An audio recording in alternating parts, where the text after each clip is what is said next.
Cheers. Cheers. Clink. Clink, clink, clink, clink, clink. Oh, man. Okay, I like this. Chiaki, you are missing out because, by the way, guys, Chiaki is who's helping us today. Yep.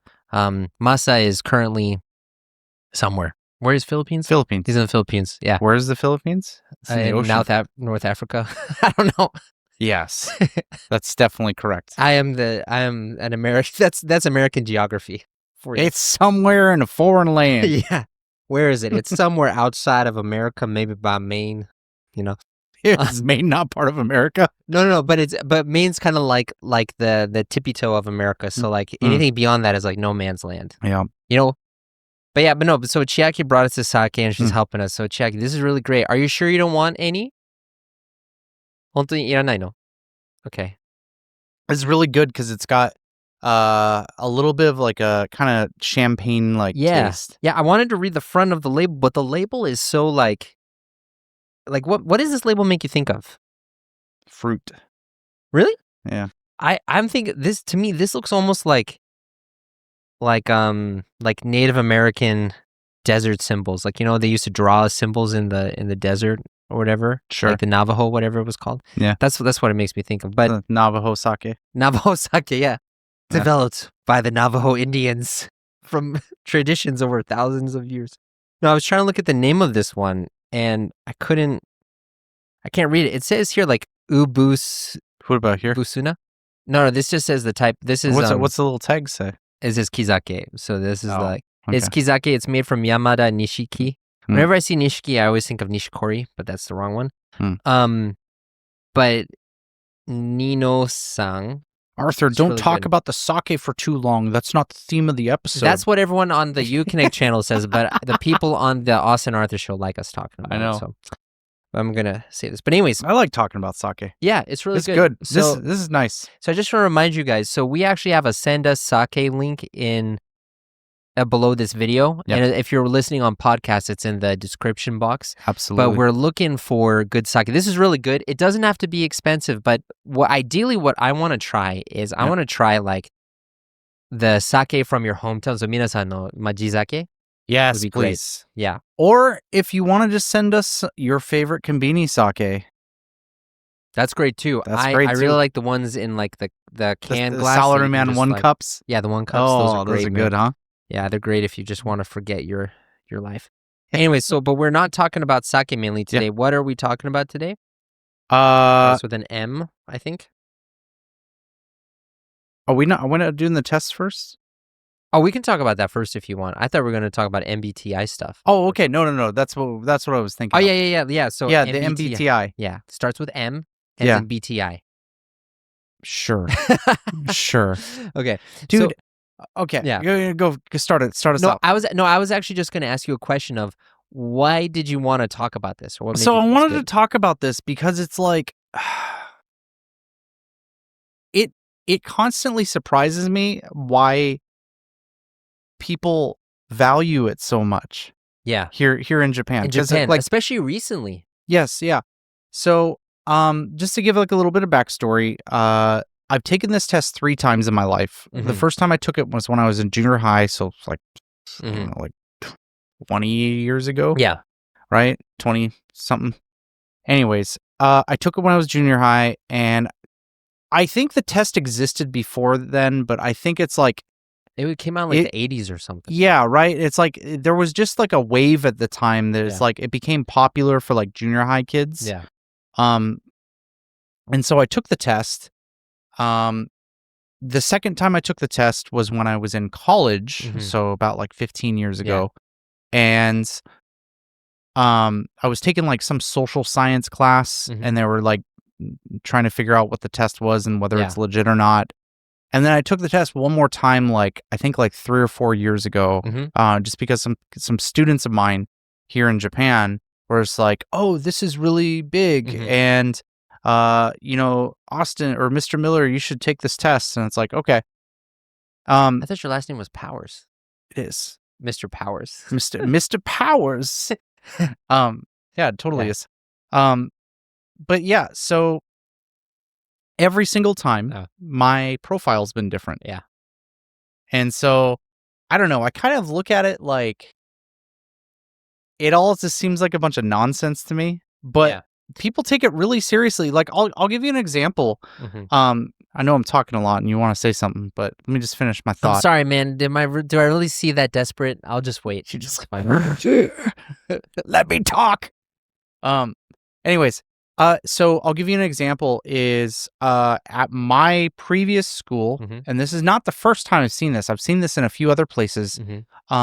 Kids will have like t-shirts with their like profile on the back. It'll be like they bought those like shirts? INFT or whatever the alphabet thing is. But they'll have it on the back of their shirt. And so it's like publicly displaying, like obviously it's not their uniforms, but it's like publicly displaying like, this is my profile. Yeah. You know, that kind of thing. And I'll tell you another place you see it is like dating profiles and social profiles, like on like Twitter, Instagram, like dating websites and stuff. You'll see somebody's profile name, and then after that it'll be like, boom, there's the MBTI profile. Yeah, you know, it's funny. So just for people who are not aware of what MBTI is, so in America, we call it the Myers-Briggs test or whatever, because it was Myers and Briggs were these two people who actually, because I looked this up, because every time you take it, the results are a little bit different. So it doesn't seem very scientific. So I looked it up, and actually it wasn't created by scientists. It was created by people who were pseudoscientists. They were pseudoscientists. Yeah. Wow. And they big basically shocker there. They basically just like did the research themselves in like a But anyways, but it's this test, and the good thing about it is like you have like these 4 or 5 ENF. You have these 4 things. Where you can kind of see like what part of the spectrum you're on, and then you can find out your personality and your strengths and stuff. But do you remember what your personality profile is? So the one consistent thing that's always matched me is I'm an introvert. Which I think kind of shocks some people because like I don't really come across You're way more outgoing than I am. I'm a very like energetic person if you come and talk to me, but I love being alone. It's not something I talk about a lot, but I really value being alone, and I always mention that like I've got a social battery. So in my week, like talking to people drains my battery, and then once it's gone, like I'm a complete shut-in. I can't go outside. But until then, like I'm fine. I feel like that's like how introverts work, and I think in your case, you're the type of introverts that likes to run your battery to 0 a lot. I'm like, I'm good at 75%. I'm gonna charge again. You know. You're trying to really maintain the health of your battery. Well, what's funny is like so like you said, you know, every time you take it, it changes. And the first time I found out about it was in middle school. And I took it in middle school, then I took it again in college, and then I took it recently because it started to become popular in Japan, right?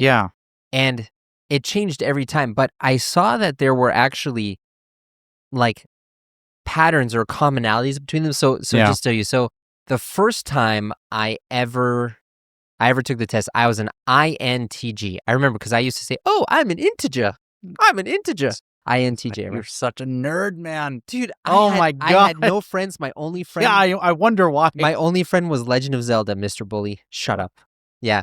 You were the type of person I try to stay away from, man. Oh, my God. But it's funny, we're friends now anyways. But yeah, so basically that's introverted. I forget what the N stands for, but thinking, not feeling, and judgmental, not perceptive. Narcissistic. I am narcissistic, but that's not why. I am not narcissistic because I can say I'm a narcissist. But anyways, I don't know what I am anymore. But yeah, so then when I went off to college, I was really different because I had kind of remade myself in high school. I became really outgoing, made lots of friends. I ran my social battery to 0 all the time. I threw house parties and stuff. And when I took it, I was ENFJ. So INTJ to ENFJ. So I became extroverted. Instead of thinking, I was more feeling. And then I still stayed judgmental or perceptive. But then recently, I've gone back to INFJ or INFP. So now I'm more introverted than I was before. And it makes sense because when I was in college, I loved talking to strangers. I loved meeting people. And now the thought of talking to. Hey guys, if you've watched this far, you're going to love our Austin and Arthur friends. In the Austin and Arthur friends, you're going to really improve your English listening, and I mean a lot. As a friend of ours, you will get each episode ahead of time with no ads, so you can watch before anyone else. But not just that, you can ask us questions or leave comments, and we will make a special video each week answering questions and responding to comments. These videos will not be released publicly. They are for friends, members only. It's a great way for you to ask our opinions directly and for us to respond directly. You'll also get listening practice questions and answers that you can check. Answers are for friends, members only. Oh, and anaume mondai mo desu ne. So you can check your listening.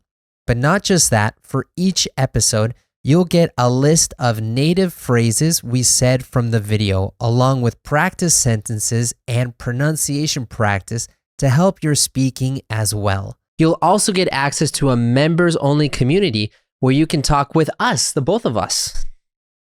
Mainly me, right? No, definitely not. This is a great way to support our show, but also get closer to us and improve your English as well. For more information, click on the link in the description box, the gayorang, or go to our website, austinandarthur.com. A stranger, when I'm going about my business during the day, just freaks me out because I'm like, I just want to go do my work. Just leave me alone. That's funny. Yeah. Yeah, it's I mean I think the test, like if you were to ask me, Austin, do you think the test is legit or not? I mean, I would say there's absolutely no science behind it. Mm-hmm. It's just kind of a fun test. Yeah. It's like a horoscope. Yeah, but at the same time, I think there is something that you can learn about yourself by taking the test. And I think one of the things that I actually think is useful is taking the test multiple times throughout your life. Yeah.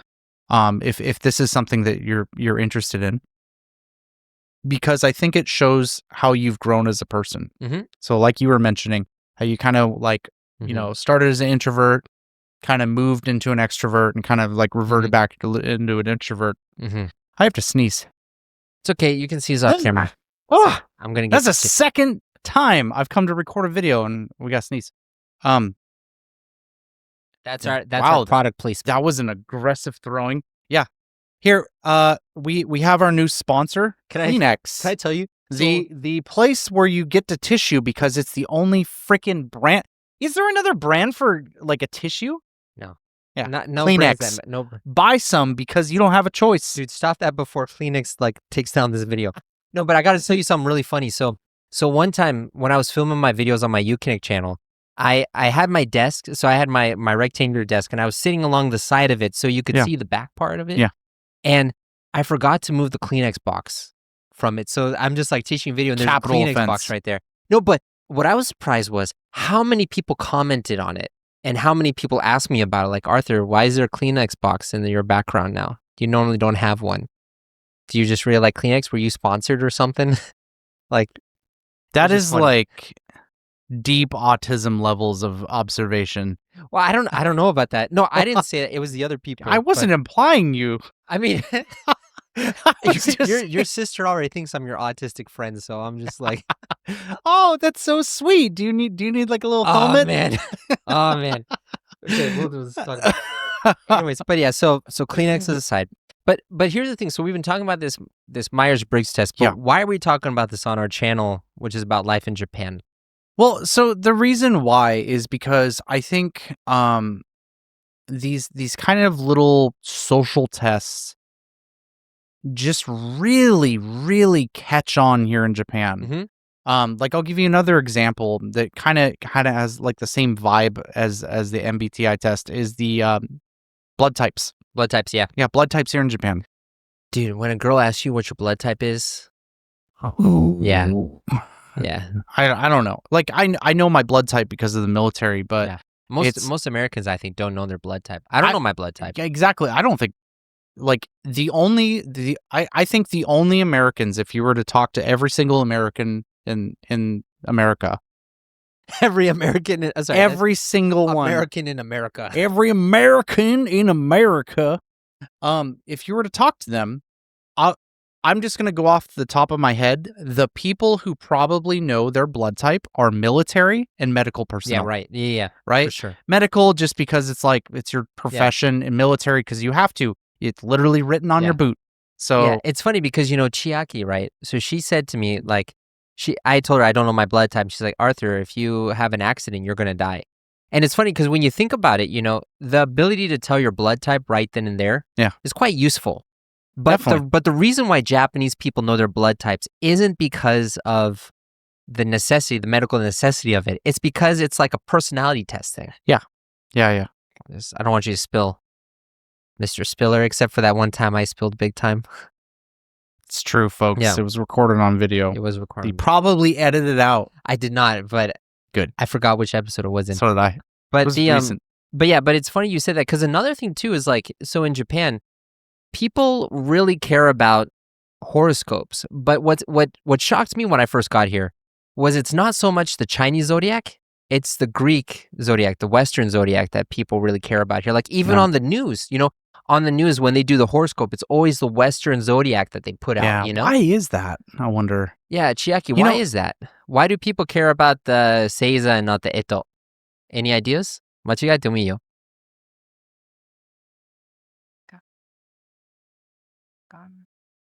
Okay, never mind. She's very shy. It's okay. No, okay. Here's my thing. Mm-hmm. I'm gonna guess. You get these people in the U.S. that are like really into like Asian mysticism. You know what I mean? Like it's Buddhism. The sheep. Yeah, like that kind of thing. Where it's just like they're always just. Look, I'm just gonna say it. They're always middle-aged white women. Am I wrong? I'm laughing because it's true. Am I wrong? Right. But you see that that kind of interest in like Asian mysticism, right? And they're always the ones who are like, I'm a devout Buddhist. Can I just tell you, I just got to tell you something. So on Facebook, there's like a Japan travel, there's many Japan travel groups, and I was in one, and they were talking about proper etiquette of what you should do when you go to Kaminarimon in Asakusa. You should go there, right? Like someone's like, what should I do? Do I need to like bow or do I need to do something? And I remember telling them like, hey, listen, just go. Just go. No one really cares. Yeah.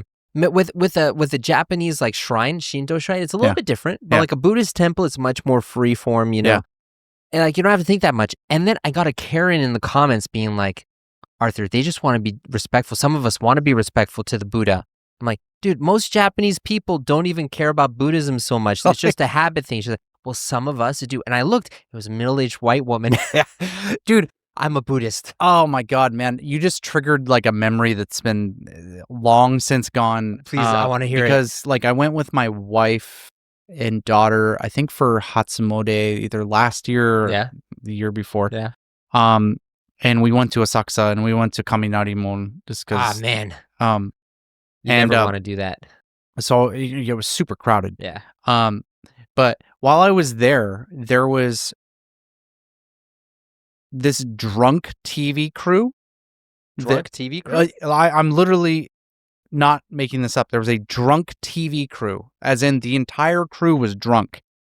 Walked up to me and did an interview like inside the building as I was about to leave. They're like, wait. Why are you here? I'm like, I don't know, man. Why do you think people come to Asakusa? What a stupid question to ask for somebody coming to Asakusa. What made you think they were drunk? They were drunk. Yeah, but you could smell the alcohol off of them, and they were like slurring their words and kind of moving. But it's like I'm not making this up. There was a big video camera. The guy had a microphone and like a little notepad of questions he was asking.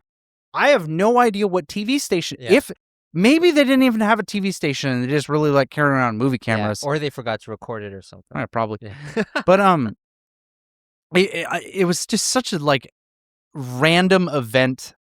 I feel like it's like you probably don't have a lot of experience playing RPG games, but it's like if you're playing like the Pokemon game where you're like walking in the grass and like all of a sudden just a random Pokemon appears. Yeah. It's like that's how it feels walking around in Asakusa as a foreigner, because you'll be walking around and all of a sudden it'll be like you'll hear the battle music and it'll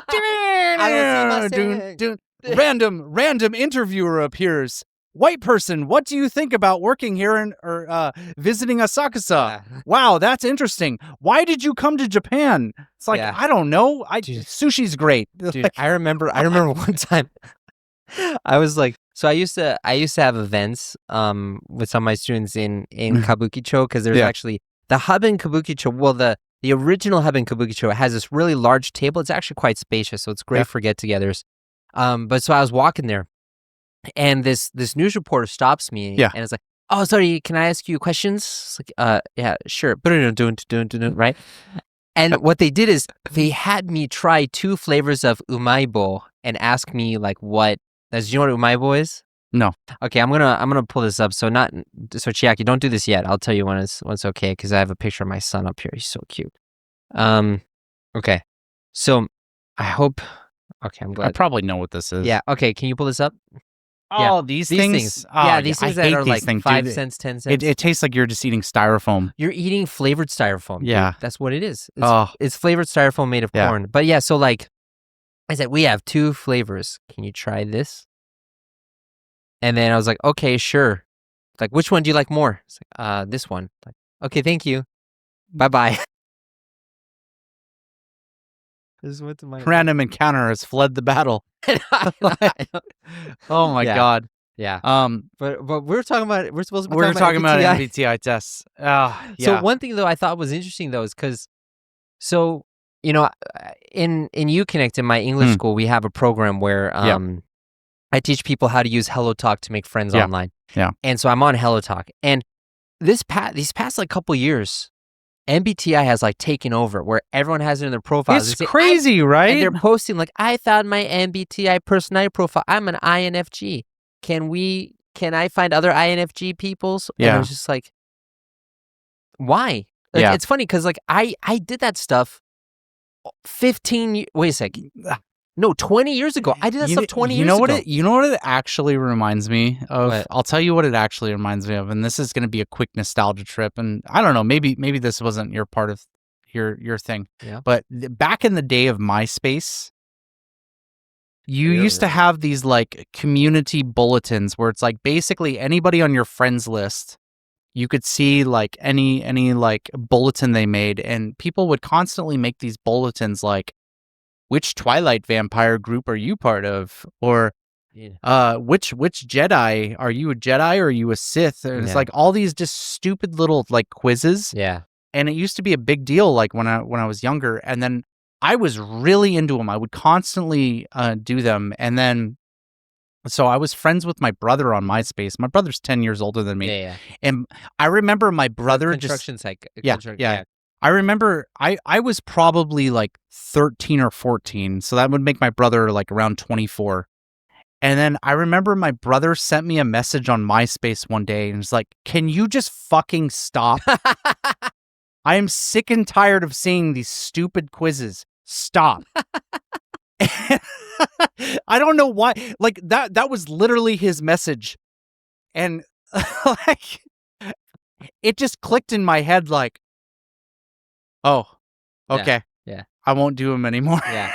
You know, it's funny though, because talking about that, so it kind of reminds me that, recently in the States too, you like Gen Z or Gen Alpha, they're like obsessed with categorizing themselves. Yeah. Like I mean, very much. So this goes into like maybe like the neurodivergent, the transgender stuff, whatever. But people say, I'm bipolar, maladjusted, demisexual, furry. Like it was a trend on TikTok to like say what your profile was. Yeah. And it would be like 10 different things about your psychology and stuff like that, And I feel like in Japan, they're doing the same thing, but it's much more benign. There's been a lot of discussion to be had about this because one of the observations about Gen Z and Gen Alpha, and we're gonna pull the old people card because we're in our 30s now. I feel like such an old person because have you noticed how all the news articles are now about Gen Z? Oh my God, they used to be about millennials. Now they're all about Gen Z. No one cares about everyone. Our generation sucks, man. Yeah, no one cares about millennials. Yeah. Anyways, but yeah, so one of the interesting things about Gen Z and Gen Alpha is like it has to do with their labeling. Yeah. Is they're usually highly motivated and usually be pretty competent in whatever they're doing, but they give up very fast. Yeah. Extremely fast. As soon as they encounter something that's like, okay, you can't do this, they're just like, oh, okay, I'm done. Yeah. And I think like this MBTI thing kind of has a similar connotation to it, where it's like, you profile yourself, and as soon as you profile yourself, you just think that if you're not labeled as something, you can't ever do that. Yeah. Like if you're labeled as an introvert, you can't be extroverted. Yeah, yeah. You know what I mean? And it's like that's not really how people work. It's like people change all the time. It's like maybe you're an introvert 1 month or introvert. I can speak English. It's okay. It's a sake talking. Though. Maybe you're an introvert 1 month. Maybe you just had a summer or winter where you just didn't really feel like, seeing people. And then like, halfway through the year, it's like you make a new friend. You want to go out and drink all the time or, whatever. But it's just like, I am super against this kind of thing because once you've put yourself in a label and you think of yourself as this, it's so hard to get out of that box. Yeah. You know what I mean? Yeah, no, exactly. So so I feel this actually really deeply because, when I lived in Germany, I was the American kid. And then when I moved to America, I was a German kid. Yeah. And I was just a weird kid, Yeah, right? And so I really didn't have my group or my tribe or my space. And so for a long time, I really just wanted to find a group that I could be a part of, you know? Yeah. And I found that actually in high school, I found out about the label TCK, Third Culture Kids, which is about, the idea is that like you grow up in a culture that's different from your parents. So you take the culture of your parents and the culture of your local place and you're kind of a mix of that. You're a unique blend. And it was a thing when I found out about it. And I thought, wow, this explains so much. So I put that label on myself. I'm like, oh, I'm a TCK, so I can do this. I'm a TCK, so I can't do this, And as I grew up, I realized that that's actually quite limiting, you know? But I really wanted that, Yeah. And so there's like a sense of security in the label because you have the boundaries really clear. But like you said, it limits you and it actually can make you say no to opportunities that would be really good. Yeah. If you say like, oh, I'm an introvert, so I'm not going to go to that party. Well, what if you meet someone really good at that party? Yeah. And like, kind of on like the backside of that coin, it also gives people an excuse. Yeah. You know what I mean? It's like, oh, well, this thing says I'm an introvert, so like it's okay for me to be antisocial and kind of like just blow people off. You know what I mean? Yeah. So it's like it's that kind of thing that I'm also thinking about. And like I said, I don't think that this test is like inherently a negative thing. Yeah. I think it's fun to be introspective on yourself and like think about how you are and how you interact with the world. But it's like, it's so dangerous to just instantly be like, those kids that I see at school, it's like they have their profile in the back and it's like, this is my profile. This is who I am. And you it's must like, no, address me as such. This is a stupid fucking test that you took. Okay? Yeah. That's all it is. You are you. Yeah. Now you can choose to, believe that you're part of these things, but like you are so much more than this test. Yeah. You know what I mean? Well, the thing too is that you have to be careful with the Myers-Briggs, right? Yeah. Is it's self-reporting. Yeah. And so basically the way that it works is you answer questions about yourself. Yeah. Now, what do we know about survey takers? They answer lie those, a lot. they lie a lot. Well, no, but they don't even intend to. No, they answer them in the way that they think. It's that they emotional thinking. Right. And it really reminds me of like, nowadays in America, it seems like everyone and their cousin is autistic. Like when I look at the comments on stuff like, oh, I'm autistic. It's because they took the Tylenol. It's because they took the Tylenol, Dude, Arthur. let's not get into the Tylenol discussion, man. But they're eating the dogs, man. But like, so I see this because, we make jokes about how I'm autistic and stuff like that, whatever. But there are people who are like, oh yeah, I saw a list of symptoms online. I'm autistic. Yeah. Therefore, I don't need to give a shit about anyone and I can be an asshole. Because, sorry guys, I'm going to be rude. I'm going to ask you inappropriate questions because I'm autistic. Yeah. And it's like, you don't even try to get better, Yeah. It's just an excuse. And yeah, when labels limit you like that, that's not good. Yeah. But anyways, I think this is a good place to stop this one before we get a little bit too far out. What are we talking about next time? Are we gonna talk about the foreigners thing? Yeah, if you want to, we can. Let's do it. All right. Let's talk about foreigners, dirty, disgusting foreigners Great. Dirty, disgusting foreigners in Japan. All right, thanks, Yuko. That's great. What do you think about the recent election with what's her name? I think she's going to be a good influence. She's been in politics a lot. I don't know her policies very much. I had a long discussion with Yui about her, and what do you think? Yui loves her. Oh, of course she does. She's like a woman. Yeah. Yui's like really into. Oh yeah. Yuko 今止めたよね。あ、what?